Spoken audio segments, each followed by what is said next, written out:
Our second speaker is Isham from University of California at Davis. Eve did her graduate training in psychology with Bill Banks at Pomona College. Bill Banks is well known to many of us here, attended the Tucson conference for many years and a real pioneering figure in the science of consciousness. He was one of the founders of the journal Consciousness and Cognition, as well as of the ASSC. Eve has worked on consciousness, free will, intentionality, and trying to find scientific approaches to those difficult theoretical questions. She's now a postdoctoral fellow at the Center for Mind and Brain at UC Davis, working on the validity, reliability of temporal report of action and how subjective measures correlated with neural signatures of timing and action. And her talk today is Saving Free Will from Science. Please welcome Eve. Okay, good morning, and thanks for being here. I know it's the last day of the conference, so I really appreciate you being here and participating in the session today. Let's see. I'd like to first start off by just giving you an excerpt that I found on the web, and this was an article that was written fairly recently in the New York Times asking the question of whether or not neuroscience has put a death on free will. The article wrote, "Is free will an illusion? Some leading scientists think so. And for instance, in 2002, Dan Wagner said, it seems that we are agents. It seems that we cause what we do. It is sobering and ultimately accurate to call all this an illusion." Patrick Haggard also agreed and said that we certainly don't have free will. Sam Harris, who just came out with a new book, also said that you seem to be an agent acting of your own free will. The problem, however, is that this point of view cannot be reconciled with what we know about the human brain.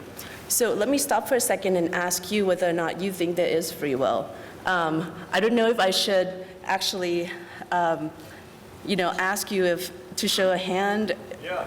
Yeah? Okay, let's do that. So those of you that think that you have free will, all right? And those that do not think so? Ooh, okay. We might have a debate at the end here, but all right. So sorry, just trying to get back to this.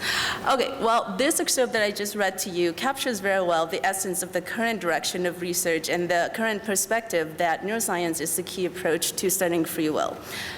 While I believe that scientific research has made some significant importance contribution to this, but at the same time, have we really settled the debate that we have or don't have free will?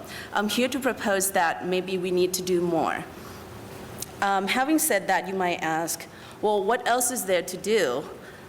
So let me just take you back to one of the early and very influential scientific study that was conducted by Benjamin Libit. A lot of people in the room probably know what that is or what the experiment was all about. So I'm just going to briefly describe it. So here's a cartoon depiction of what it was. So the general concept of the Libit paradigm, and when I say Libit paradigm, I'm referring to the original paradigm as well as some of the modifications that have been done since then. The general concept of the Libit paradigm asks if the participants to come in and perform a voluntary action. And that voluntary action in the original study was either to flex, to make a flexion of the wrist. For us, in the later studies, we just ask people to press a button. And while they're doing this, they also are keeping an eye on an analog clock. And I know it's small, but I'll show you a bigger picture of that clock a little bit later. So an analog clock, just imagine your own analog clock that has a dot that's moving around on the clock face. Okay. After you have made this action, participants were to report the time that they decided to act. But Libit called that time W. This was a subjective measure that he collected. In addition to that, he also asked participants to report the time that they thought they had made that action, and that was Libit's time M. Both of these are subjective measures. Libit also collected what's called the objective measures. One of that is the actual time of action. Libit measured the EMG, or the electromyography, and was able to indicate when the action had actually occurred. We just asked the computer to keep a record of when you press the button. Okay, Libit also collected what's called the redness potential, and this is the brain activity that has been known to be associated with the preparation of action. I lost my mouse, hold on. Okay. And let's go to the next slide. This is the Libids results. Okay, so Libit was able to draw the temporal relationship between all of these measures that he had collected and referencing W, M, and the redness potential with respect to the onset of the actual action, and that's time 0 on the graph right here. Okay, and what he found for W was roughly, let's see, about 150 to 200 milliseconds before key press. Time M, this is the perceived time of action, was roughly about 90 milliseconds before key press. And the readiness potential, this is again the brain activity associated with preparation of action, was roughly about 500 to 550 milliseconds before key press. Critically, this result suggests that there is a latency between the onset of the readiness potential and the moment, the subjective moment that we are conscious of intending our action. Such observation implies then that our action has already begun way before we even know that we have wanting or have the intention to execute the action. This interpretation is embraced by many people, and it serves as evidence that we don't have free will. As you can imagine, this interpretation has started a great debate of whether or not free will exists. And advocates of the Libit paradigm continue to find supportive evidence, and by replicating his original study or just modifying the methodology slightly and continue to find similar findings. Skeptics, however, raise many concerns. Some of these concerns include, okay, let's see if I can get here, sorry, having trouble with my mouse. There. Okay, so here are some of the concerns that I've collected in the past, and some of you might share some of these concerns as well. Just want to point out that for some people, they might just say, when they hear about the Libit paradigm, they're like, what? And other people might just have a blank stare. But other people think about it and ask some very critical questions. So my goal today is actually to try to answer some of these questions. And one of these is to answer this particular question, addressing whether or not W and M truly represent the conscious moments of intention and action, respectively, and that was the assumption that Libit had made.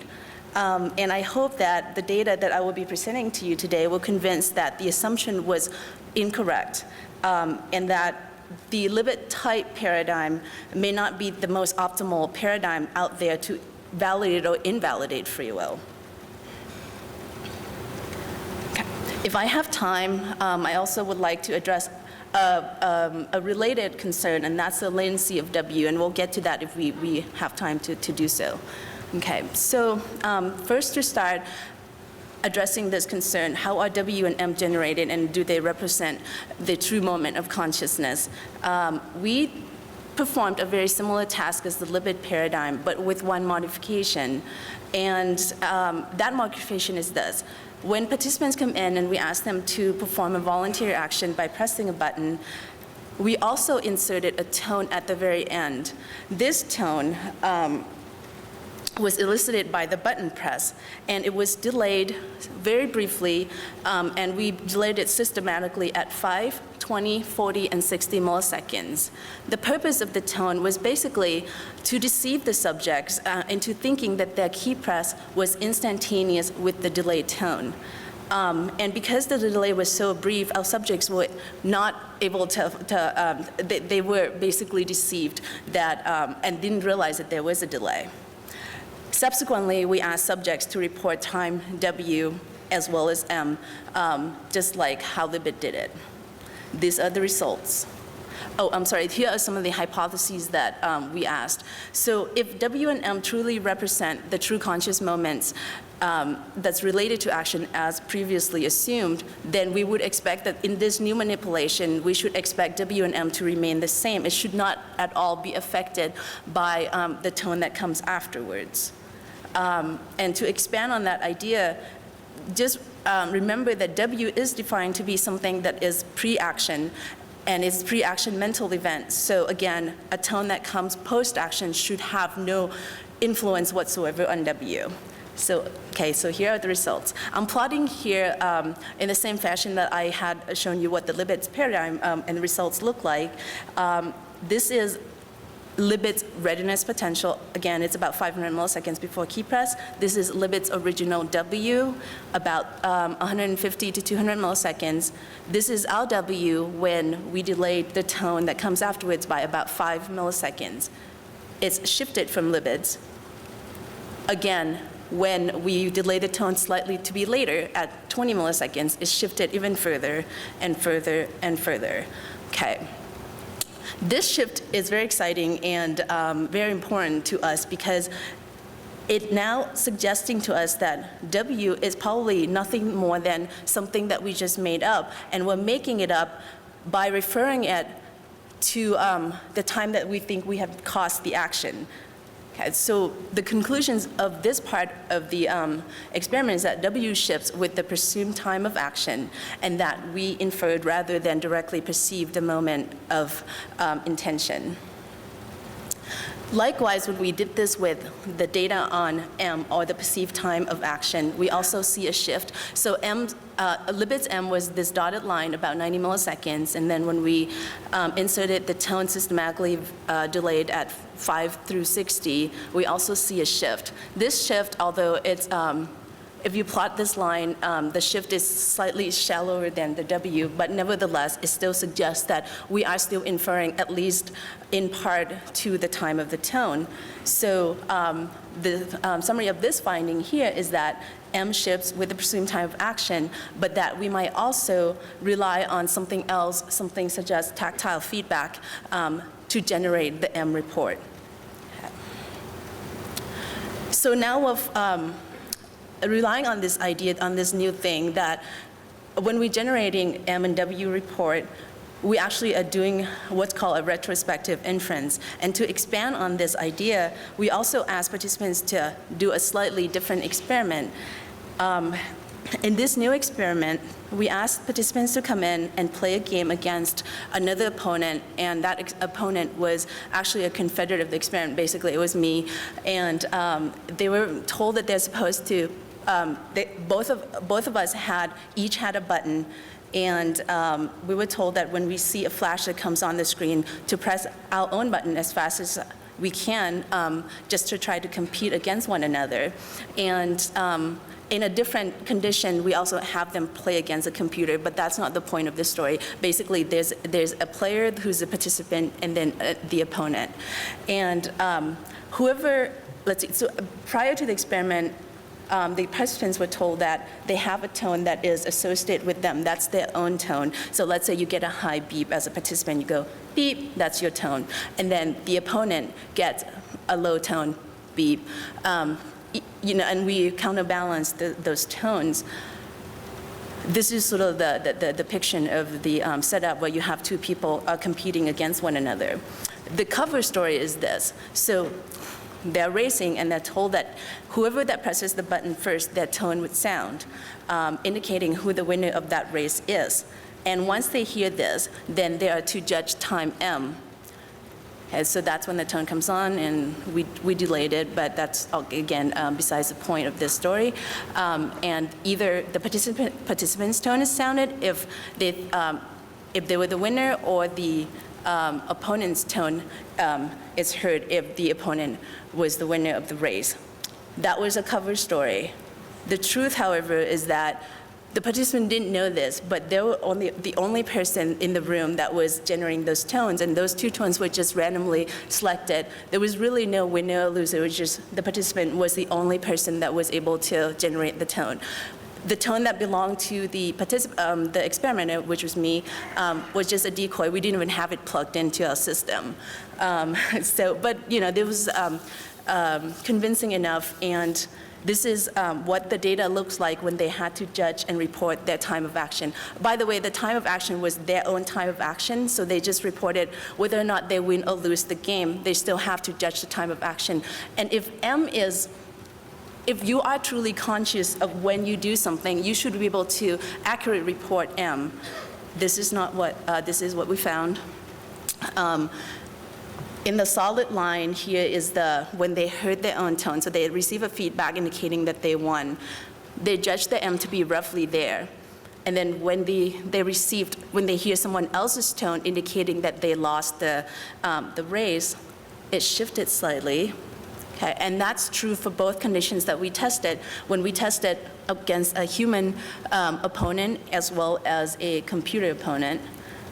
Okay, so collectively, this suggests that we are listening and to the feedback surrounding the action. We are listening in and trying to make sense of that feedback, and from there, we, in return, come back and say, okay, well, if I lost that race, I must have pressed it slightly later, and if I won that race, I must have pressed it slightly earlier. And so, therefore, we make some adjustment before we actually are able, come out and say, okay, well, that's the time that I did it. Okay, so I hope that this is one piece of evidence that supports the idea that we do something called a retrospective inference. Okay, so for this part of the talk, here's a summary. That I think that W and M, at least in the context of the Libit paradigm, are simply made up. And that we infer from the perceived moment of action, especially for W. And then for M, I think we infer from multiple sources, including our own sense of when we have done it based on either tactile feedback or the performance feedback, as I just showed you, or a combination of all of this. And so W and M are not really the true temporal indices of consciousness as previously assumed. And on this notion, it seems that W and M are meaningless. And for Libit to have drawn a temporal relationship between M and W with the redness potential just seems pointless. Okay, since I think I have a little bit more time, so this is another question that's been asked about the Libit paradigm. Let's say that W can be experienced, but there might be something that involves with the actual clock that Libit had used, and that might have facilitated some sort of perceptual bias and causing W to be read from the clock to be later than the onset of the redness potential. So this is one of the questions that we're sort of working on still. So I have some preliminary data to show you, but let me first show you the clock as well as posing this question why we're still asking this kind of question. The first reason for asking this question is, well, if we could identify what some of these perceptual biases might be, we might be able to come up with a more reliable method of measuring the moment of subjective consciousness.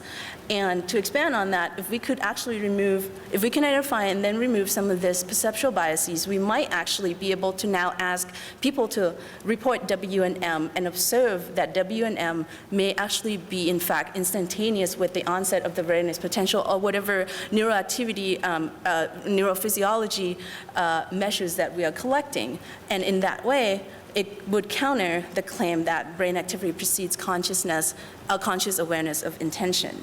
Okay, so now, like we said, this is something we're still working on. And so we sort of looked into the literature of what's called the representational momentum. And this was first introduced by Jennifer Fried and her colleague in, I think, in 1985. It's actually a pretty simple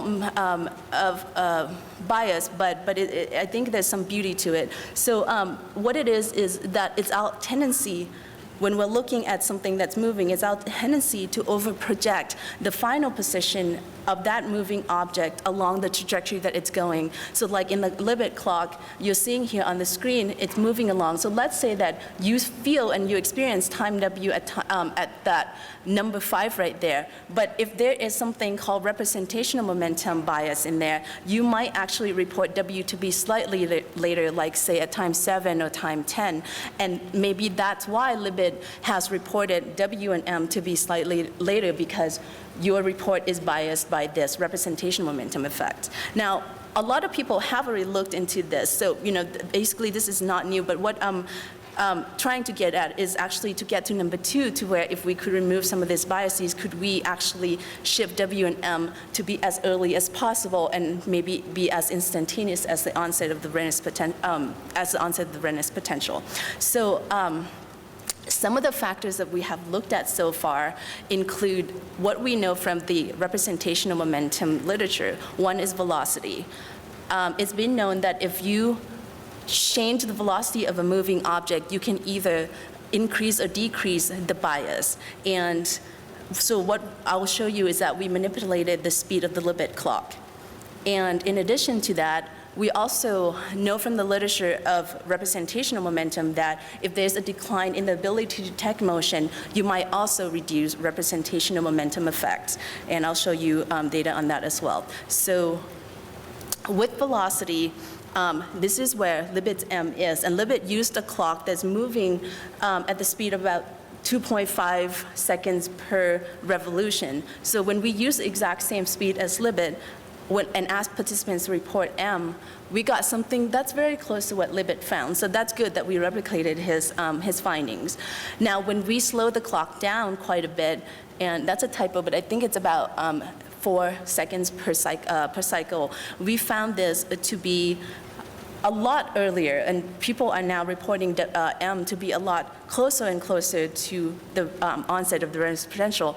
We did not collect the redness potential, but on the assumption that the redness potential should be the same for everyone, then you can see here that M now is shifting to be very close to that 500 milliseconds marker.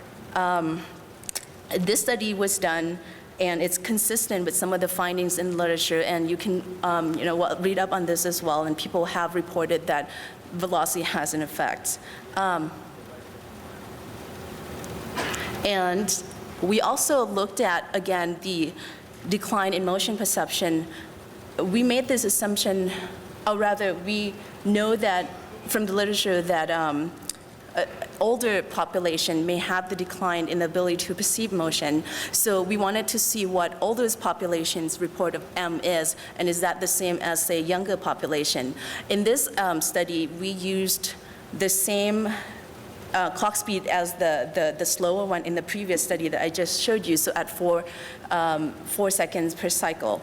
And when we tested young population, just undergraduate volunteers, we found it to be close to about 300 milliseconds, and I showed you in the earlier slide it was around that time as well, so it's good that we're replicating this. Now, what about the older population? We found their M to shift even further back in time, and this is sort of consistent with the hypothesis that if we have someone that cannot detect motion as well, maybe there's the reduction in the bias in the representation momentum and therefore shifting M back. We also had the opportunity to test this in a clinical population in the Parkinson's disease patients. Literature has shown that some of people would display the inability to detect motion. So when we tested this with people in this group, their M shifted even further back, again getting closer and closer to the onset of the redness potential. Now, there are a lot of things that we have to work out with this paradigm. For example, you might ask me later, but I'll just tell you right now, we didn't collect the redness potential, and the redness potential, or brain activity for that matter, might be very different from the clinical group as well as with the elderly group from, say, your normal undergraduate population. So, we still have a lot of work to do, but we're working on it. Okay. I'm just gonna go ahead and skip this slide and just talk a little bit about see, I have a bit of time. Some of the alternative timing device. So now I'm claiming that Libit clock might not be the most optimal timing device to measure M and W. Well, what else is there? So we looked at something like a static clock. If motion plays a role and biased M and W, what if we just ask people to look at just a regular clock with numbers that it's in one place? And in this experiment, it's a fairly straightforward experiment where they just do an M task, but they get a clock that is ranging from 0, so the number just comes on, it's like an RSV paradigm where you go 0, 1, 2, 3, 4, 5 in that order, and they just have to report M. We manipulated the speed of that presentation, and this is what we found.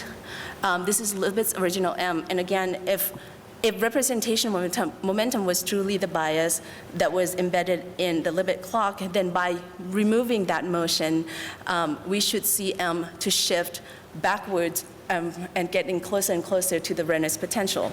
This is what we found.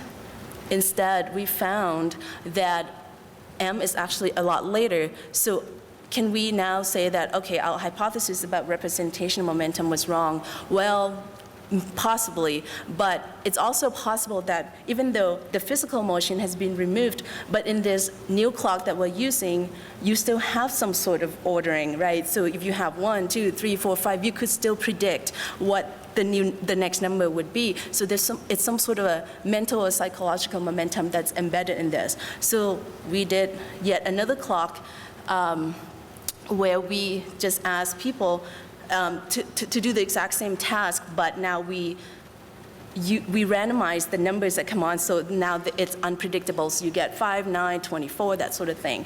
And plotting it in reference to Libit's M, we found it again to be here. I'm still not, even though this is not helping the hypothesis or supporting the hypothesis about representation momentum, but we're still going to try to sort through this, and because there's a large variability in this type of experiment with the randomization, a lot of people cannot even read the numbers. So we're going to try, my goal here is to try to find what the best timing device would be to measure M and W.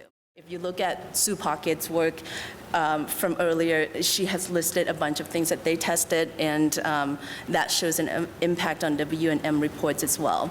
Okay, and so in regards to Libit's method, I feel that it is not the most optimal, and I think that there's something out there that could potentially address free will better. And so if you are looking and evaluating some of the results that's based on the Libit paradigm, I just want to say that we should be cautious at interpreting that data, because M and W not necessarily are the indices of conscious intention and action. And therefore, on this virtue, free will is still safe, at least for today, as of, I don't know, like 10 o'clock. And some of the possible directions to take with this paradigm, or some of the paradigms I've shown you today, I plan on trying to get the redness potential or something related to it. People have already used some of the paradigm that I presented you today to look at error detection. There might be potential in the research on subjective time perception as well. And if possible, I like to try to maybe apply this as a way to assess for neurological disorders. Like I said, we have the opportunity to work with Parkinson's disease patients, so maybe that would be the first place that I would start. So just to thank a few people, thank you for the TSC organizers for having us today, and especially, thank you for the participants that we had, especially the patients, the grants that we got, and I'm working with Joy Geng and Anna Ekstrom at UC Davis, so they've been very helpful with these paradigms. And lastly, this is a sort of a dedication to Bill Banks, who had inspired this research. And very last note here is that I just presented to you my scientific perspective on free will. This is my personal take on free will. That I have a child, and I think that although my baby has free will, his every action will be predetermined by me, whether or not he likes it. And oftentimes he does not. So thank you.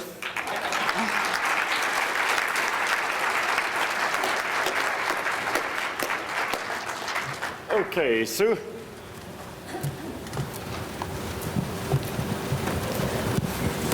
I would really enjoy hearing all this because I've been lecturing on Libit for 20 years and it gets a bit boring. It's really nice to learn a lot more about it. But I disagree fundamentally with a lot of your premises, probably in the same way that Dennett would and the way that he described it all that long time ago. If you draw the kind of implications you do from what you're doing, it all depends on the idea, and I know you used this phrase, the moment of subjective consciousness. Mm-hmm.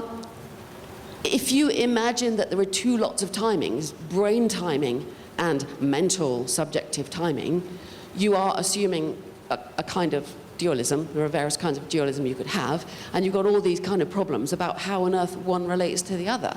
It's much simpler simply to say, you know, there's just one kind of thing in the world, it's the brain and it's doing all these things. And right from the beginning, we should always have interpreted Libit that way. That when people give a moment for W or M, it's like everything else, it's moving of hands and speaking of mouths and all of that. In which case, it doesn't change the whole argument about free will that surely we should all have known in the first place Libit should never have needed to do this experiment because you only find the results peculiar if you're a dualist and you believe that subjective time is different from brain time. So I think the experiments are great, but I stick with Dennett's original skepticism. It's a reminder that we have time for general discussion at the end for broad general questions like that. There's one over here. Yeah, there. In the middle. Hello? Okay. Actually, unlike Susan Blackmore, I do believe in free will, but I still think that what you've actually shown here is, it's similar to what Susan was saying, is that this is confabulation, so it seems to make the situation worse for free will. Actually, I'll try to answer that afterwards.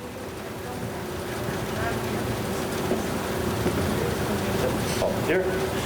Oh, here you are. For one thing, I want to thank you for digging into this situation carefully. You may know, probably do, that a little over 100 years ago in Wundt's lab, I notice you have Wundt's clock, that there were whole debates in Germany and the US over reaction time experiments of various kinds. Some of them required just a simple response and some of them required a decision. But in each case, there was an analysis of time for perception, time for judgment, time for decision, time for responding. And then here we even have a more complicated, because we're asking the person to do some pretty sophisticated kinds of introspective decisions about their own process. So this is a much more complicated picture than I think Ben Libit ever realized, at least when I heard him talk. He seemed very naive about these kinds of issues. I want to say one other thing very briefly. To me, I believe in the Copenhagen interpretation of this. You know, Bohr responded to some criticisms about quantum theory by saying, well, you don't have the whole picture. Alan, I just want to say, again, we've got time for big general discussion at the end. All right. Once we get to the Copenhagen interpretation of quantum mechanics, I think maybe that's for the... Yeah, the bottom line is that the free will... Specific questions for Eve would be terrific now. The free will was exercised when the person sat down. Stuart? Oh, no.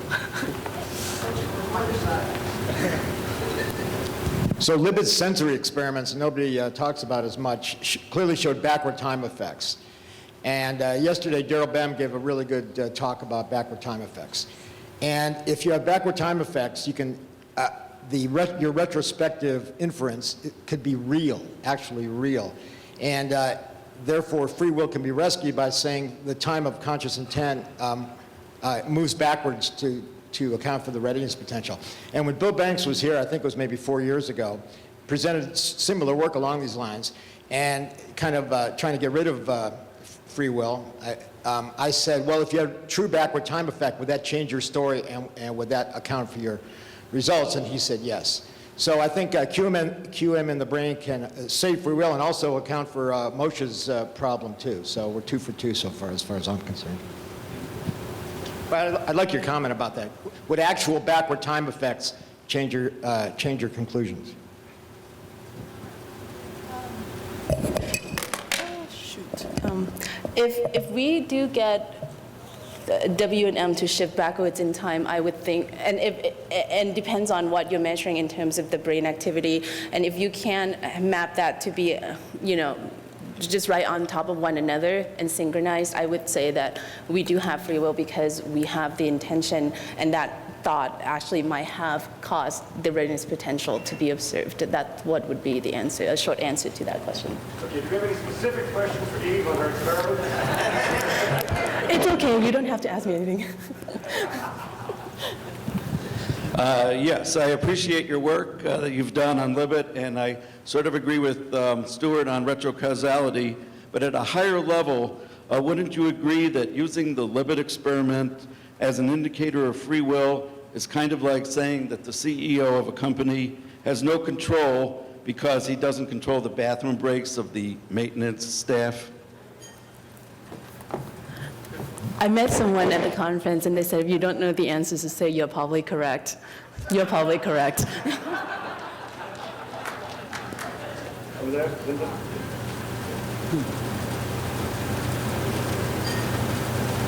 Linda? Oh. No? Okay, I'm done. Wait for the microphone. Thank you very much for this important talk. And this is the best time that I attend because I have a hypothesis based on Libit's paradigm. And I think the work of Libit is robust and it's a basis for neuroscience. It is an excellent work. However, he didn't reach a conclusion to explain the 0.5 millisecond. He couldn't explain this. Now my theory is that there is a cognitive dualism between the heart and the brain. The 0.5 milliseconds is the time needed for the heart to process thoughts, to compute and signal to the brain. And that is exactly the time or Libit's latency period. Now, my theory is that cardiac neurons fires before cortical neurons in conscious act and behavior. And finished. This is the explanation of consciousness and free will. We use intention. Intention is used here. Thank you very much. Thank you. Okay, I went over there. Oh.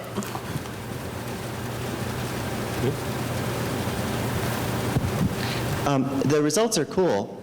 Is this, though, a study on free will, or is it a study on the subjective perception of intention onset, which may have quite a bit of distortion? I'm in the time in the brain session, and this is supposed to be a subjective time, even though it's being studied in the context of the Libit paradigm. Having title Saving Free Will from science probably draw a lot of crowds, so that's why I did it.